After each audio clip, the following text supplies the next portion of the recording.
वल्लभ श्री हरिवंश आप सभी प्रिय दर्शकों को आज इस व्लॉग में हम दिव्य वृंदावन के अद्भुत दर्शन करेंगे। चलिए श्री जी का नाम लेके इस व्लॉग की शुरुआत करते हैं। राधे राधे। तो ये जो दृश्य आप देख रहे हैं ये गोवर्धन जी का है, जो कि वृंदावन से कुछ 30-24 किलोमीटर पर है। और इस बड़े भव्य गोवर्धन जी के मंदिर के दर्शन आपको आप पहुंचते ही हो जाएंगे। और इस मंदिर के ऊपर जैसा कि आप देख रहे हैं जिस प्रकार से भगवान कृष्ण ने अपनी लीला का प्रदर्शन किया है, ये मुझे बताने की जरूरत नहीं है, फिर भी संक्षेप में चलिए बता देता हूँ। यहाँ भगवान कृष्ण ने इंद्र के प्रकोप से अपने ब्रजवासियों को बचाने के लिए इस विशाल लगभग 21 किलोमीटर के बड़े पर्वत को अपनी एक सबसे छोटी उंगली से उठा लिया था और उस इंद्र की भीषण कई दिनों तक चलने वाली वर्षा और तूफान से अपने ब्रजवासियों की रक्षा की थी। प्रभु की लीला तो प्रभु ही जाने, हमारी बुद्धि की क्या सामर्थ्य हम उस परमात्मा की लीला को समझ सकें। तो इस दृश्य में जो आपको दिख रहा है वो है गिरिराज जी की परिक्रमा शुरू करने का मार्ग, जो कि उस विशाल मंदिर के ठीक सामने से ही शुरू होता है और सभी श्रद्धालु लोग यहीं से अपने दिव्य दक्षिणा मार्ग की शुरुआत करते हैं। तो आपको बता दें कि ये जो 21 किलोमीटर के गिरिराज जी महाराज विराजमान है, ये साक्षात श्री कृष्ण वपु है। मतलब इनकी शिला वहां से कभी ब्रज के बाहर न ले जाएं, ये महत अपराध लगता है। लोग कई प्रकार से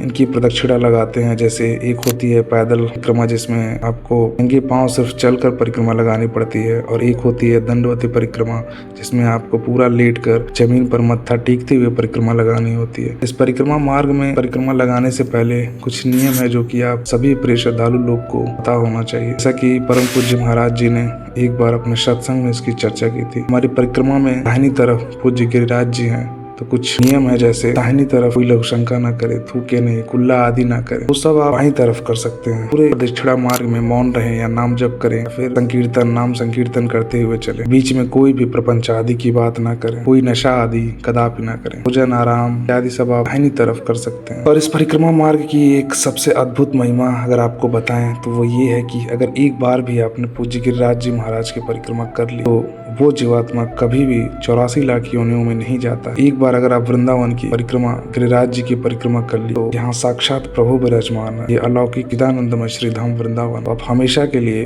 मुक्त हो जाएंगे। तो वृंदावन, गिरिराज जी, बरसाना, पूरे 84 कोस की ब्रज की जो परिक्रमा है, ये सब भगवत प्राप्ति के लिए है। ये सब साक्षात भगवत स्वरूप है। अगर आपकी कोई भी कामना है और आपका भाव पवित्र है तो गिरिराज जी आपकी लाखों करोड़ों और आपकी बहुत सारी कामनाओं की पूर्ति करने में सक्षम है, क्योंकि वो कल्पतरु, कामधेनु, सुरतरु स्वरूप की श्री गिरिराज जी महाराज है। इस प्रकार कामधेनु के सामने आप जाएंगे तो हर चीज मिल जाता है, उसी प्रकार गिरिराज जी आपकी सभी कामनाओं को पूर्ण कर देते हैं। और ये जो आप देख रहे हैं तुलसी माला, इनकी भी कुछ अद्भुत महिमा है। जैसे कि ये वृंदा सखी हैं, अगर आप ये माला धारण करते हैं तो यम की दूत आपको स्पर्श नहीं कर सकते, भूत आपको स्पर्श नहीं कर सकते। और इस दृश्य में दिखाया गया है कि एक छोटी परिक्रमा मार्ग भी है यहाँ पे गोवर्धन में, जो कि लगभग 10 किलोमीटर का है। तो जो लोग उस बड़ी परिक्रमा मार्ग में नहीं जा पाते हैं वो यहाँ से शुरुआत कर सकते हैं। छोटी परिक्रमा मार्ग लगभग कुछ ही दूरी पर है, तो छोटी परिक्रमा मार्ग से भी राज्य की परिक्रमा की जा सकती है। तो चलिए आज का जो व्लॉग है वो यहीं पे ख़त्म करते हैं और आशा करते हैं आपको पसंद आया होगा। फिर आपको मिलते हैं कभी